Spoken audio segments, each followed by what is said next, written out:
Thomas agus a rothair. Seo dá Thomas.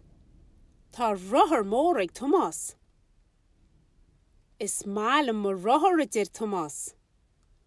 Thosa me goil háartar mo hir fadar mo rothair a dir sé.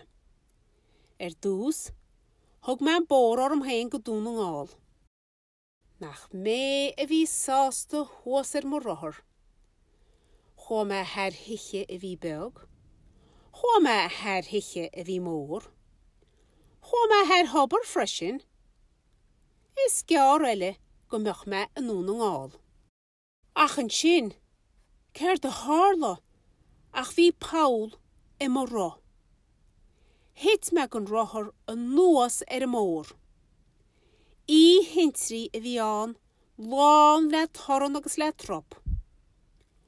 Ó hón, tá me thuas an seo, agus gan éana na háartarm.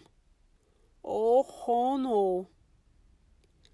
Chámach me hir sa teach le mo wamo, nach mé a bheith sásta. Naim mo holla, suas lom a rothair a ríist. Chó me thar hiche a bhí beg, agus thar hiche a bhí mór. An sin, hir a bhd thuas a grog bhí mo wamo. Mo Thomas bocht, a dir mo wamo. Mo shrua hu a stór.